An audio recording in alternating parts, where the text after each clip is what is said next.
ಅದು ಬಹಳ ಸೂಕ್ತ.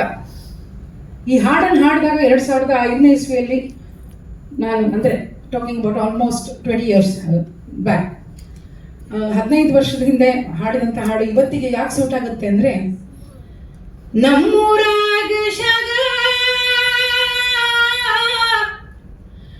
ಆಲದ ಮರ ಬೆಳೆದು ಹಾದಿ ಬೀದೆಲ್ಲ ತಂಪನೆರಳ ಸೋ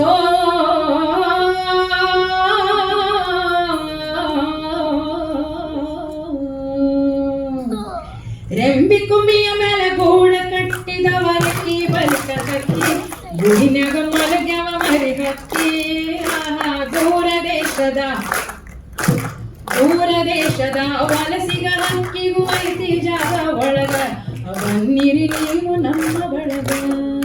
ಯಾರು ಬಂದರೂ ನಮ್ಮ ಬಳಗ ಅಂತ ನಾವು ಬರ್ಕೊಂಡು ಕೊಡ್ತೀವಿ. ಅದೇ ಕನ್ನಡಿಗರ ದೊಡ್ಡ ಗುಣ. ಈ ದೊಡ್ಡ ಗುಣವೇ ನಮ್ಮನ್ನು ಕಾಪಾಡುತ್ತೆ. ಹೀಗೆ ನಿಮ್ಮೆಲ್ಲರ ಪ್ರೀತಿ, ಎಲ್ಲರ ದೇಶದ ಎಲ್ಲ ಪ್ರತಿಯೊಂದು ಸ್ಟೇಟ್ನಲ್ಲಿರೋ ಪ್ರೀತಿ ನಮಗೆ ದೊರಕಲಿ. ಪ್ರತಿಯೊಂದು ಕನ್ನಡ ಚಿತ್ರವು ರಾರಾಜಿಸಲಿ, ತನ್ನ ಬಾವುಟವನ್ನು ಹಾರಿಸಲಿ ಅಂತ ಹೇಳ್ತಾ, thank you so much for inviting. Jai Hind, Jai Karnataka. Thank you.